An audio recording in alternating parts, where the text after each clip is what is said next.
사도 바울이 비시디아 안디옥에서 구약 성경을 보면서 말씀을 전할 때에 하나님에게 초점을 두고 있습니다.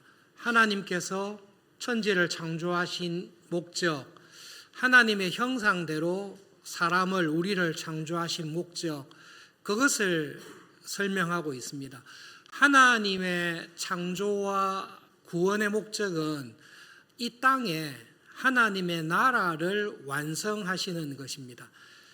우리는 예수님께서 재림하시면 우리가 살고 있는 이 땅을 파괴하고 없애는 것이 아니라 우리가 살고 있는 이 땅과 이 하늘을 새롭게 하셔서 이 땅에 하나님의 나라를 완성하시고 이루실 것을 우리는 믿습니다. 요한계시록에서 예수님의 재림을 통해 말씀하시는 것은 이 땅과 이 하늘이 불에 타 없어지는 것이 아니라 하나님께서 창조하신, 죄와 타락이 들어오기 전에 하나님께서 창조하신 그 세상으로 회복시키되 그때로 돌리는 게 아니라 죄와 타락이 없이 완성이 되었을 하나님의 나라를 이 땅에서 이루어 가신다. 그것이 우리가 재림에 대해 믿고 고백하는 내용입니다. 그래서 사도 바울은 간단하게 구약 성경을 설명하고 있습니다. 이 땅을 창조하시고 에덴을 창조하신 것, 하나님의 나라를 시작하기 위해서 하신 겁니다. 실패했습니다. 심판하시고 난 이후에 노아의 가족을 통해 하나님께서는 똑같은 명령을 주셨습니다. 하나님의 나라를 이루어 갈 수 있는 은혜를 주셨는데 노아의 후손들은 바벨탑을 쌓았습니다. 하나님의 나라를 만든 것이 아니라 우리의 제국을 만든 것입니다. 혼돈하여 흩어져 있는 백성들을 다시 구원하시기 위해 아브라함을 부르셨습니다. 똑같은 명령을 다시 주셨습니다. 이 땅에 생육하고 번성해라. 너를 통해 열방이 하나님의 구원과 하나님의 나라에 참여하게 되는 그 나라를 너를 통해 만들겠다. 그리고 하나님의 은혜로 이집트에서 숫자를 늘리시고 시내산에서 하나님 나라를 시작하시는 시내산 언약을 맺으셨습니다. 그리고 하나님의 나라를 시작하시기 위해 에덴에서 시작했듯이 하나님의 나라를 시작하시기 위해 약속하신 땅 가나안으로 하나님의 백성들을 들여보냈습니다. 그런데 그곳에서 지지부진했습니다. 400년 가까운 시간을 하나님의 나라를 건설하는 일에 순종하지 못했습니다. 시내산 언약이 하나님의 나라가 실패할 건가, 어떻게 진행될 건가, 중요한 것이 다윗을 만났을 때입니다. 하나님께서 다윗을 딱 보시고 하신 말씀이 하나님께서 계획하신 뜻을 이루기에 내 마음에 합하다. 너를 통해서 내 나라를 창조로부터 아브라함 때로부터 시내산에서 맺은 그 언약을 너를 통해서 이루겠다. 하나님의 나라가 이런 나라를 이루겠다라고 약속하신 것이 다윗 언약입니다. 그래서 여러분 구약 성경을 읽으실 때 다윗 언약이 굉장히 중요합니다. 구약이 마칠 때까지 사실은 이 다윗 언약의 실현 과정이다. 그렇게 보시면 됩니다. 오늘 읽은 다윗 언약의 내용을 보시면 딱 세 가지로 나누어집니다.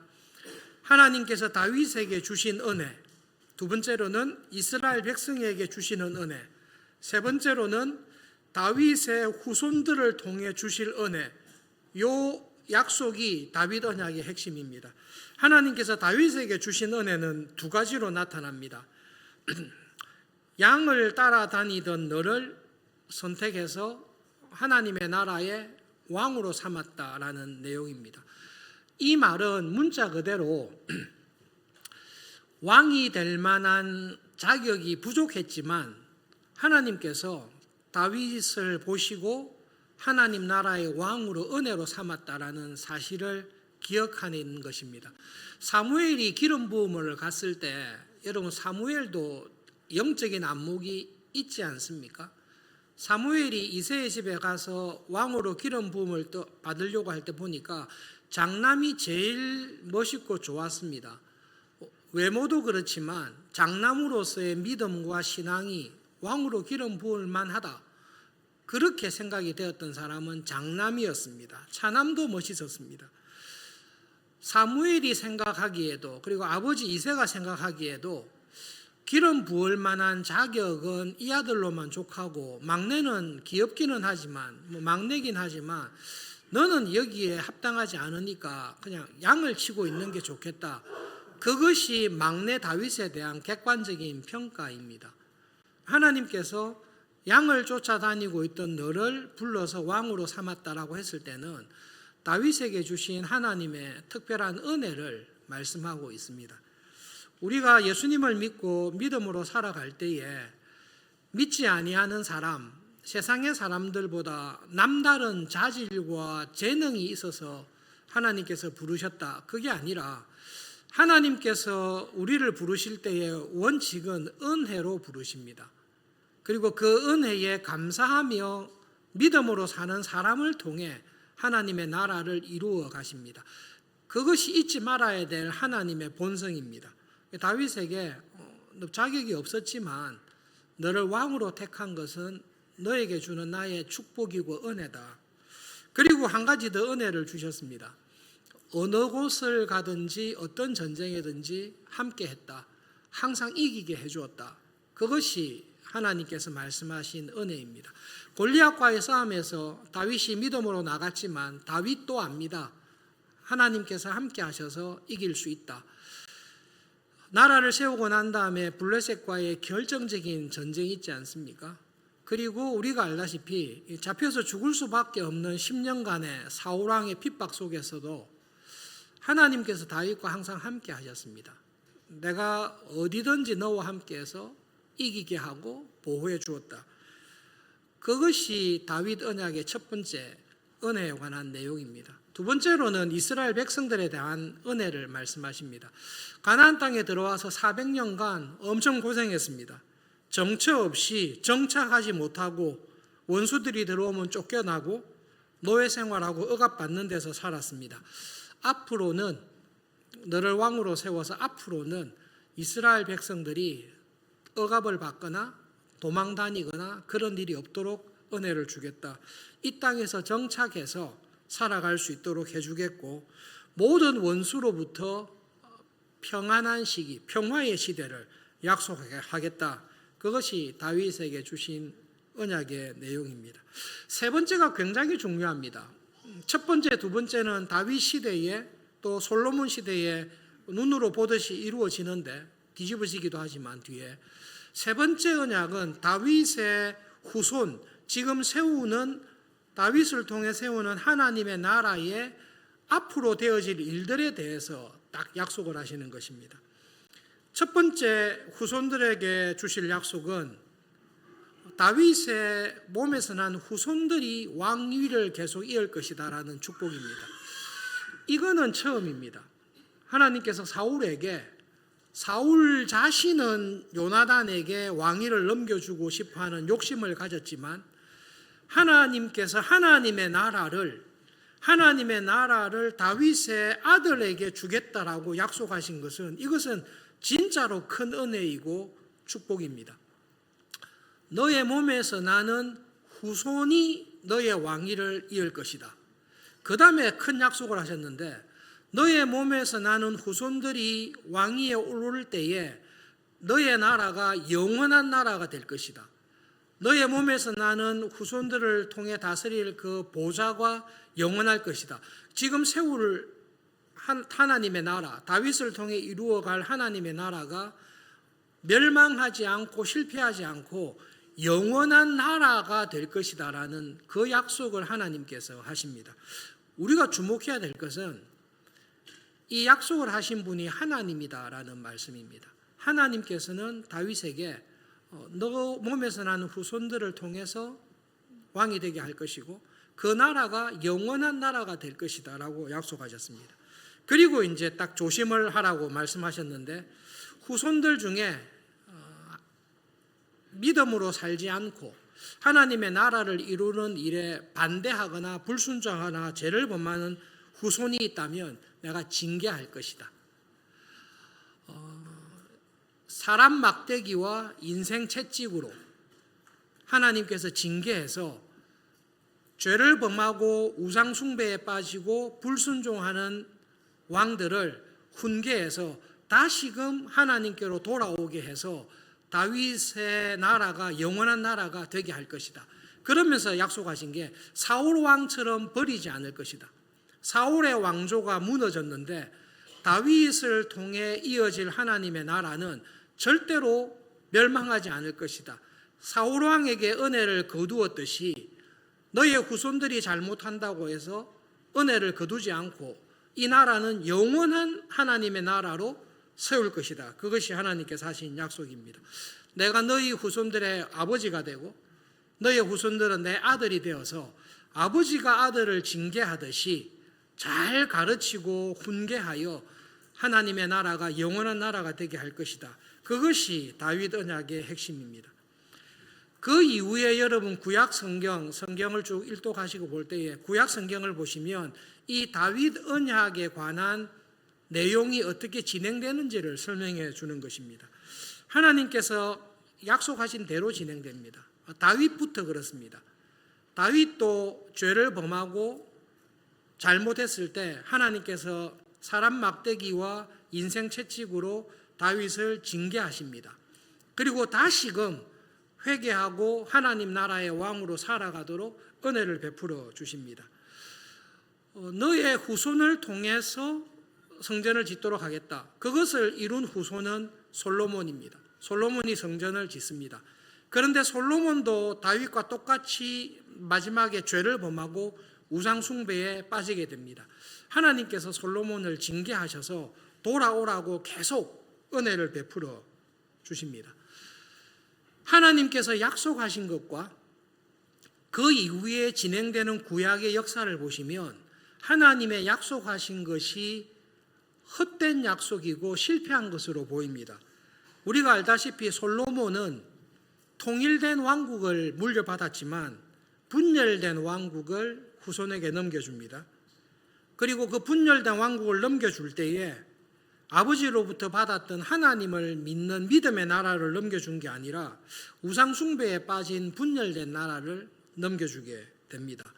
그 이후에 북쪽 이스라엘과 남쪽 유다의 역사를 보시면 하나님의 나라가 성취되는 것이 아니라 오히려 하나님의 나라가 멸망하고 파괴되는 역사를 쭉 기록하고 있습니다. 북쪽 이스라엘은 왕조가 9번 바뀝니다. 역성혁명, 쿠데타가 9번 일어납니다. 여러분 9개의 왕조 가운데 가만히 살펴보시면 왕이 자기만 왕 노릇하고 죽었던 왕조가 3개나 있습니다.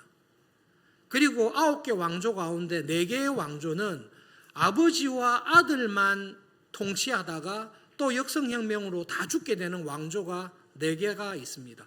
9개 왕조 가운데 7개의 왕조가 쿠데타를 일으켰던 그 왕으로 끝나든지 쿠데타를 일으켰던 왕과 그 아들이 다스리다가 멸망한 나라가 7개나 됩니다.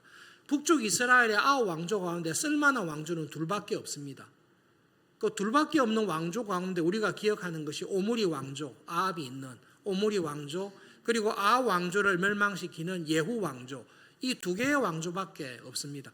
그러나 19명의 모든 왕들이 하나님이 약속하신 다윗의 언약을 잘 지키지 않습니다. 오히려 하나님의 나라를 망치고 멸망시키는 왕들로 역사가 끝이 납니다. 남쪽 유다는 20명의 왕들이 등장합니다. 다행히 다윗의 몸에서 난 아들들로 아달랴를 제외하고는 20명의 왕들이 등장합니다. 상당히 괜찮은 왕들도 서너 명 있습니다. 그러나 결국은 남쪽 유다도 하나님의 나라를 이루지 못하고 우상숭배와 불신앙에 빠져서 멸망하고 맙니다. 그래서 여러분 구약성경 쭉 읽다가 열왕기 역대기 읽다 보면 이게 다윗의 언약이 파괴되는 과정을 보고 있습니다. 선지자들도 당황스러워합니다. 이렇게 망하면 하나님께서 약속하신 다윗의 언약, 시내산에 맺었던 언약, 아브라함에게 하셨던 아브라함의 언약, 이 언약이 다 파괴되고 실패하는 것으로 계속됩니다. 결국은 염려했던 대로 망해버렸습니다. 그래서 여러분 뒤에 계속 읽어보시면 성경의 구약에 뭐를 말하는가 하면 하나님의 나라가 이 땅에 충만한 것이 아니라 멸망했습니다. 그럼 하나님의 나라가 없어졌습니다. 하나님의 나라가 세상 나라에 의해서 완전히 점령당했습니다. 이게 어떻게 된 일입니까?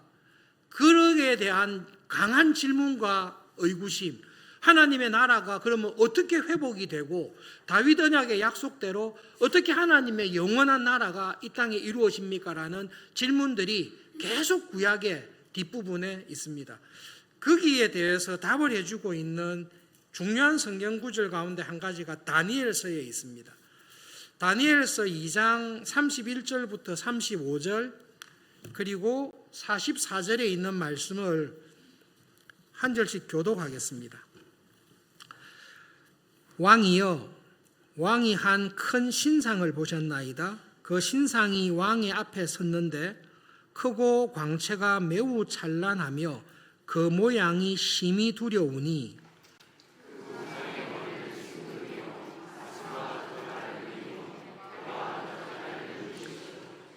그 종아리는 쇠요, 그 발은 얼마는 쇠요, 얼마는 진흙이었나이다.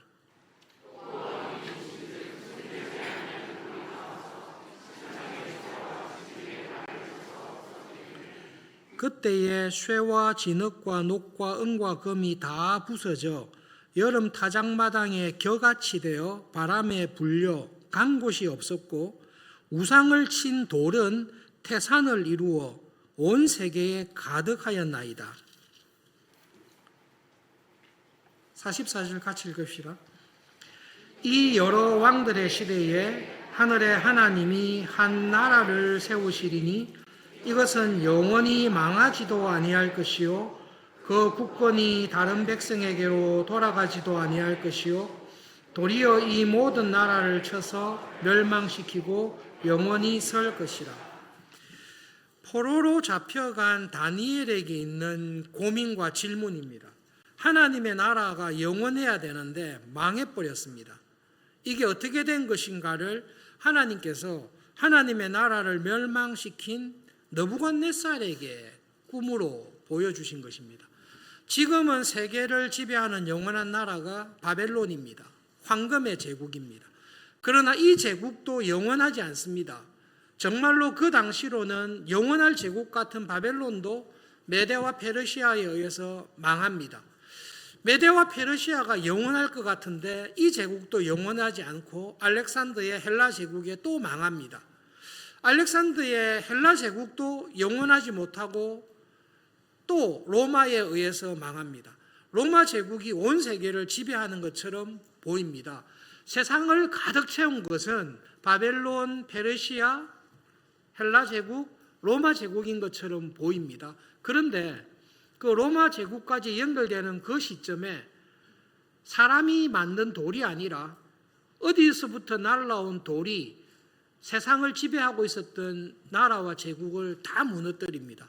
먼지처럼 그 나라들은 다 사라집니다. 그리고 그 제국을 무너뜨렸던 돌멩이가 큰 산을 이루게 됩니다.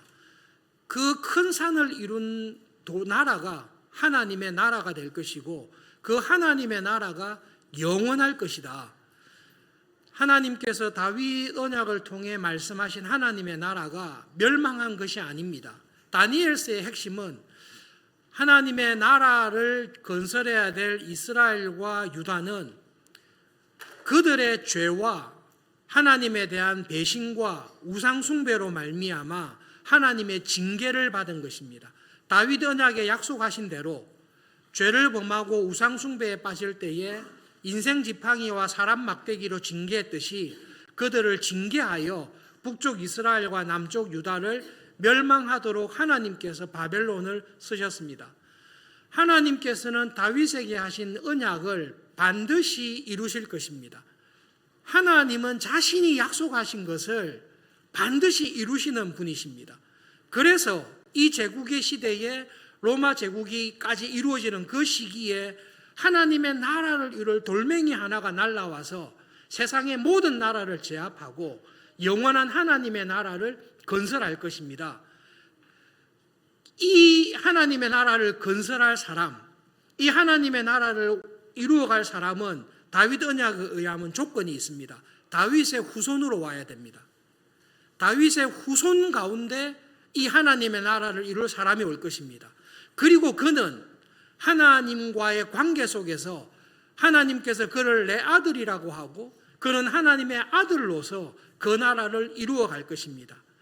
그가 회복할 하나님의 나라는 영원한 나라가 될 것이고 그가 회복할 하나님의 나라는 그 나라를 통해 모든 민족과 나라를 하나님의 구원으로 인도하는 제사장 나라의 역할을 하는 하나님의 나라를 이룰 그 사람이 반드시 올 것입니다.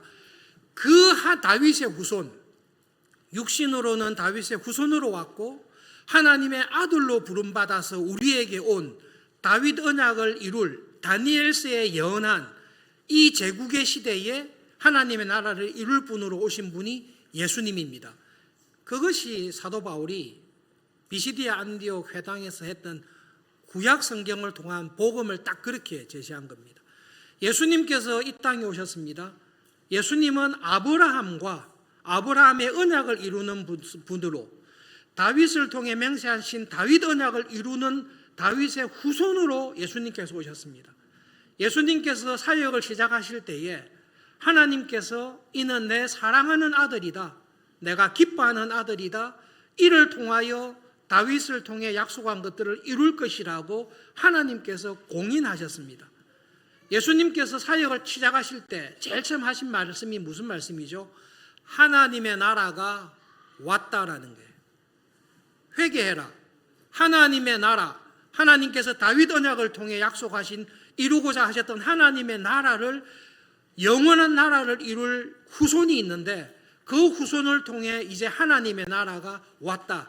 회개하고 하나님 나라의 백성답게 믿음으로 그 나라를 이루는 일에 살아가라고 우리를 부르신 것이 예수님께서 하신 일입니다.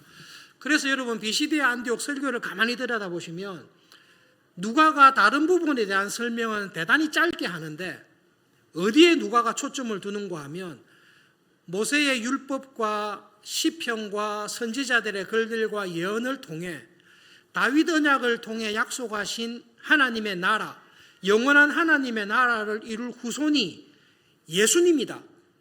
왜 이분이 예수님이어야 되냐?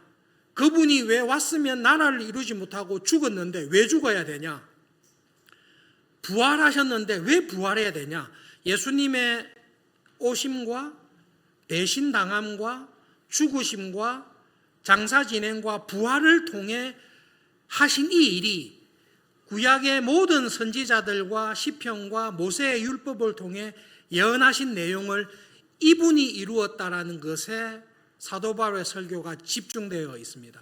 그래서 뒷부분을 보시면 쉽지 않은 부분들을 구약의 예언서들을 찾아가면서 시편을 찾아가면서 다윗 언약을 통해 약속한 그 후손, 그 메시아가 성경대로 죽임을 당해야 되고 성경대로 부활해야 되고 성경대로 하나님의 나라를 이루시는 이 일은 우리 가운데 오신 예수님밖에 없다. 이 예수님을 통해 하나님의 나라가 실제로 완성된다라는 것을 사도 바울은 우리들에게 비시디아 안디옥의 사람들에게 복음을 전하고 있는 것입니다. 여러분 오늘 이까지를 생각해 볼 때에 하나님께서 하나님의 나라를 이루어 가실 때 다윗을 보시면 하나님의 본심이 딱 드러납니다. 하나님의 나라, 주님의 교회를 예수님께서 재림하실 때까지 하나님은 든든하게 승리하는 교회로 이루어 가십니다. 그럴 때 하나님은 어떤 사람을 쓰는가 하면 하나님의 마음에 합한 사람 누구나 쓰십니다. 여러분 다윗을 보고 하나님께서 쓰신 사람들을 보십시오. 그 사람들은 세상적인 기준에서 자격이 있는 사람이거나 인간적으로 뭔가 탁월한 능력이 있어서 한 것이 아니라 하나님께서 보시기에 쓰실 만한 어떤 요소들을 딱 가지고 있습니다. 그게 무엇인가 하면 하나님을 믿는 믿음을 가지고 있는 사람을 쓰십니다. 여러분 하나님께서는 누구나 쓰시지만 구별하면 아무나 쓰시지는 않습니다. 하나님은 누구나 쓰십니다. 그 누구는 누군가 하면 하나님이 살아계시고 하나님께서는 나를 통해서도 능히 일을 하실 수 있는 분이시고, 하나님께서는 약속하신 모든 것을 능히 이루시는 하나님, 하나님에 대한 굳건한 믿음을 가지고 하나님 저를 써주십시오, 하나님을 사랑하는 마음의 중심이 있는 모든 사람은 하나님께서는 다 쓰십니다. 고쳐가시면서 쓰십니다. 하나님의 마음에 합한 사람 가운데 죄를 범하지 않은 사람 아무도 없고, 하나님께서 쓰신 사람 가운데 실수나 잘못을 저지르지 않은 사람은 한 사람도 없습니다. 그러나 그들이 모든 실수와 잘못에도 불구하고 하나님께서 죄를 깨닫게 해주셨을 때에 회개하는 마음, 하나님 제가 잘못했습니다, 고치겠습니다, 그 사람은 누구나 쓰십니다. 다윗이 하도 성질이 나가지고 하나님께 맹세하고 칼을 들고 나갑니다. 내가 해지기 전까지 다 죽여버리겠습니다. 내가 안 죽이면 하나님께서 저주를 내리십시오 라고 화를 내고 칼을 들고 나갈 때 아비가일이 찾아와서 정신을 차리십시오, 지금 하고 있는 일은 전혀 왕으로서 합당하지 않는 일입니다 라고 책망할 때에 여자가 무슨 소리 하는 거야, 당신이 뭘 안다고 잔소리야, 그렇게 하지 않습니다. 하찮게 보이는 사람이라 할지라도, 심지어 자녀들이 하는 말이라 할지라도 그 말을 통해 지금 하나님께서 내가 성질대로 살고 있는 것을 회개하라고 하시구나, 그것을 깨달았을 때는 아비가일 앞에서도 자기의 죄를 회개하는 사람은 누구나 쓰십니다. 여러분, 다윗이 요압도 시비를 못 걸 권력, 그 누구도 다윗에게 대해서 잔소리를 하지 못할 최고의 권력의 정점에 있었을 때 간음을 하고 살인을 했습니다. 얼마나 권력이 셌는가 하면 요압조차도, 평소에 다윗이 신경 쓰고 두려워했던 요압조차도 거기에 대해서 시비를 걸지 못할 정도로 강한 권력에 있습니다. 그때 겁도 없이 선지자가 가서 죄를 지적했을 때에 하나님의 말씀을 딱 듣는 순간 바로 그 자리에서 자기의 죄를 진심으로 고백하고 하나님 앞에 회개하고 돌아온, 회개하는 죄인을 하나님은 언제든지 쓰십니다. 그러므로 하나님께서는 여러분을 한 사람 한 사람을 하나님의 나라를 이루어 가시는 일에 반드시 쓰십니다. 나는 그냥 생각 없이 구원하셨겠지, 우리는 그러실 수 있지만 하나님께서는 생각 없이 일을 하시지 않습니다. 여러분 한 분 한 분을 구원한 목적이 있으시고 여러분을 통해 하실 분명한 하나님의 일이 있다는 것을 꼭 기억하십시오. 그렇지만 여러분, 하나님은 정말로 아무나 쓰시지는 않습니다. 하나님께 받은 은혜를 가지고 자기의 욕심을 추구하는 사람, 하나님께 받았던 권력과 성공과 부귀를 통해서 자기의 왕조를 이루려고 하는 사람, 그런 사람은 하나님께서 쓰시지 않습니다. 다른 것은 건드려도 왕권은 하나님께 드릴 수 없습니다. 이 왕권은 내 아들에게 주고 싶습니다. 자기의 소견과 욕심을 따라 살아가는 사람은 하나님께서, 여러분 정확하게 표현하면 그런 사람은 하나님께서 안 쓰시는 게 아니라 못 쓰십니다. 하나님은 죄와 함께 가시지 않습니다. 죄를 품고 사는 사람, 죄 안에 거하면서 사는 사람은 하나님께서 그에게 은혜를 주려고 할 때에 죄라는 것으로 하나님과 자기의 관계를 막아놓고 있습니다. 죄라는 것으로 하나님과의 관계 속에서 막고 있고, 이 죄를 물리치지 않겠다라고 고집 부릴 때 하나님께서는 그 사람을 쓰실 수가 없습니다. 하나님께서 사울을 버린 게 아니라 사울이 죄를 붙잡음으로 말미암아 사울 왕이 하나님을 버린 것입니다. 그러므로 여러분, 하나님께서 다윗을 쓰실 때에 나와는 종자가 달라서 썼다가 아니라 나와 똑같은 사람이고 하나님께서 쓰실 만한 그 믿음과 순종과 회개하는 마음을 보시고 하나님께서 쓰셨다. 그러므로 그 하나님께서는 지금도 나를 쓰기를 원하신다라는 것을 정말로 하나님을 바라보시고 믿으시기를 바랍니다. 추석을 앞두고 우리가 가족들끼리 만날 때 하나님 마음에 합한 다윗인데 다윗이 하나님 마음에 합했을 때에 다윗 자신이 가지고 있었던 경건과 좋은 믿음이 있었을 것입니다. 그러나 여러분 성경을 자세히 읽어보시면 다윗에게 주신 은혜뿐만 아니라 다윗의 가족과 부모님들, 믿음의 선배와 조상들을 통해 주신 은혜가 있다라는 것은 우리는 분명하게 발견하게 됩니다. 300년 가까운 세월을 허송세월했습니다. 자기 소견에 따라서 자기의 꿈과 세상에서의 성공을 위해서 다 살아갈 때에 그 사사시대의 혼란 가운데 하나님 마음에 합한 사람의 기록이 룻기에 있습니다. 사사기의 수많은 이야기들보다 하나님 마음에 합한 사람이 룻기에 딱 있는데 룻기의 주인공이 누구입니까? 보아스입니다.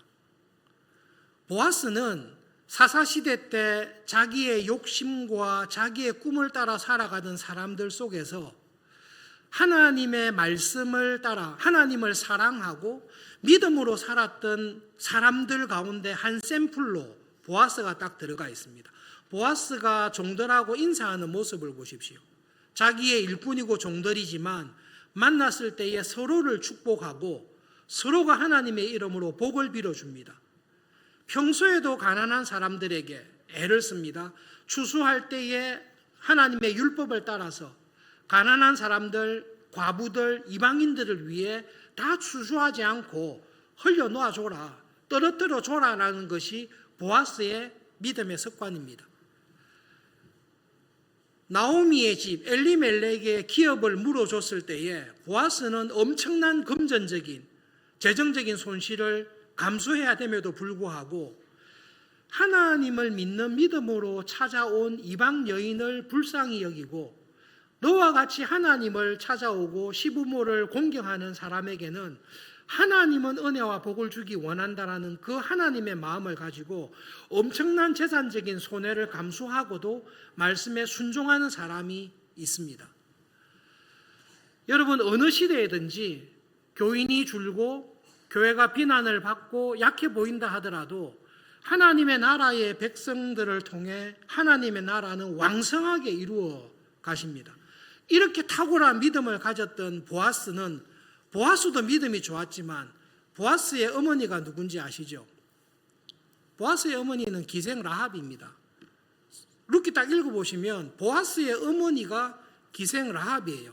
그러면 보아스는 라합과 살룸이 결혼해서 낳은 아들인가?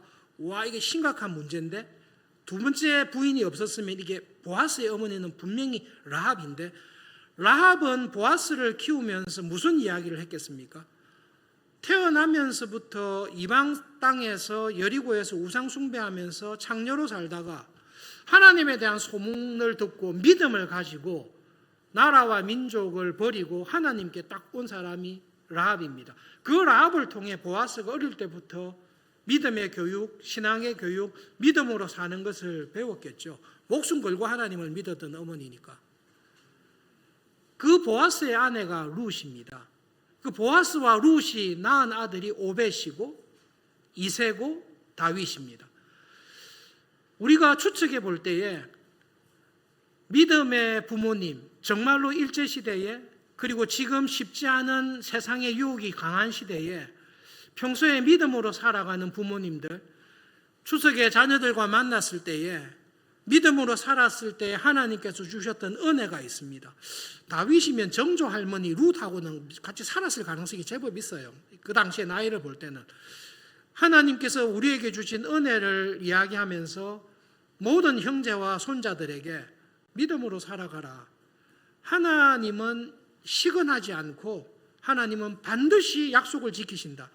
하나님을 믿고 말씀에 순종하며 살아가는 자를 하나님은 반드시 은혜로 갚아주시고 하나님 나라의 일꾼으로 쓰신다라는 이야기를 어려서부터 듣고 보고 배우면서 자랐을 것입니다. 여러분, 믿음의 가정에서 태어나 믿음으로 살았던 부모님들의 간증과 신앙을 들으면서 용기를 얻고 믿음으로 살아가는 것이 교회에 주시는 놀라운 은혜와 축복입니다. 그렇지만 여러분, 이것을 오해하지는 마십시오. 교인들 가운데, 목회자들 가운데 우리는 3대째 신앙인입니다. 우리는 4대째 믿는 가정입니다. 우리는 목사로서 2대, 3대째 하고 있습니다. 여러분, 그거는 자랑이 되어서는 안 됩니다. 내가 3대째, 4대째 신앙의 가정에서 태어났다라는 것을 자랑하는 사람은 제가 볼 때는 거의 바리새인의 반열에 들어갔다라고 저는 우려합니다. 여러분, 3대째, 4대째 믿음의 가정에서 자란 사람은 내가 3대째, 4대째 믿음의 가정에 태어난 것이 하나님의 은혜에 대한 감사로 나타나면 맞습니다. 그것은 언약의 자녀로 태어난 하나님의 축복을, 섭리를 정확하게 알고 감사하는 것입니다. 그러나 3, 4대째 믿는 가정에 태어난 것이 자랑이 된다는 것은 그것은 은혜에서 벗어나 있는 위험에 있습니다. 아버지가 난리 깽판을 쳤습니다. 아버지가 우상 숭배에 빠져가지고 이방인들도 하지 아니하는 아들을 불에 태워서 우상에게 제사 지내는 아버지였습니다. 그런데 그 아들이 히스기야가 되었습니다. 히스기야는 자기 아버지가 우상 숭배를 넘어서서 자기 형제를 불에 태워서 죽이는 것을 목도한 아들입니다. 그러나 이스라엘 역사 가운데 히스기야와 같이 경건한 왕은 없습니다. 믿음의 가정에 태어나지 않았다 할지라도 3, 4대 동안 믿음의 가정에 안 태어나고 내가 처음 믿는다 할지라도 처음 믿는 나의 부모님이 우상을 숭배하는 사람이라 할지라도 하나님께서는 능히 더 크신 은혜를 주십니다. 아버지가 우상을 만들던 사람이었습니다. 그런데 그 아들이 훌륭한 믿음의 조상이 되었습니다. 그 아브라함 이야기입니다. 아브라함의 아버지는 우상 만들어 팔던 사람이었습니다. 그런데 아버지가 너무 경건했습니다. 아버지가 신사참배를 반대하시고 옥중에서 죽었던 성도였습니다. 이스라엘의 모든 왕들 가운데 다윗과 방불할 정도로 경건한 왕이었습니다. 그런데 그 아들들은 하나같이 우상 숭배에 빠지고 결정적으로 유다를 멸망하게 만들었던 왕들이었습니다. 요시야 왕의 아들들 여호야김, 시드기야 전부 다 요시야의 아들인데 다 우상 숭배로 빠진 것입니다. 여러분, 하나님께서는 하나님 마음에 합한 사람, 하나님을 믿고 하나님의 말씀에 믿음으로 순종하는 사람에게 하나님이신 것을 지금도 보여주십니다. 하나님 지금도 눈에 불을 켜시고 우리 서울중앙교회를 사사시 다 살펴보시면서 온 땅을 살피면서 전심으로 저는 하나님을 사랑합니다. 저는 하나님의 말씀을 믿고 믿음으로 사는 것이 저에게 즐거움입니다. 그리고 하나님께서는 이러한 저를 통해 하나님의 기쁘신 뜻을 능히 이루시는 은혜의 하나님이신 것을 믿습니다. 저의 남은 삶을 하나님 그렇게 하나님께 쓰임받는 사람으로 써주십시오라고 기도하며 나오는 우리 모두를 여러분의 남은 삶을 반드시 은혜로 써주시기를 기뻐하십니다. 추석에 부모님들 만나시고 자녀를 만나실 때에 살아오면서 경험했던 하나님의 신실하심, 하나님은 은혜 베푸시기를 거치지 아니하신다. 부족하고 넘어졌을 때 회개하고 돌이킬 때마다 더 큰 은혜로 너를 붙잡아 주실 것이다. 그런 믿음과 신앙을 전수하고 나누는 복된 추석 명절이 믿음으로 살아가는 날들이 되시기를 바랍니다. 말씀을 기억하면서 기도하겠습니다. 하나님, 하나님의 나라와 주님의 교회는 영원하다라는 하나님의 말씀을 믿습니다. 앞으로 저의 남은 삶이, 이 땅에서의 남은 삶이 일용할 양식과 은혜를 하나님께로부터 얻을 뿐만 아니라 그 받은 은혜를 가지고 나를 부르시고 구원하신 하나님의 뜻을 이루는 일에, 서울중앙교회를 세우는 일에, 하나님의 나라를 이루시는 일에 쓰임받는 삶이 되게 해 주십시오. 기도하겠습니다.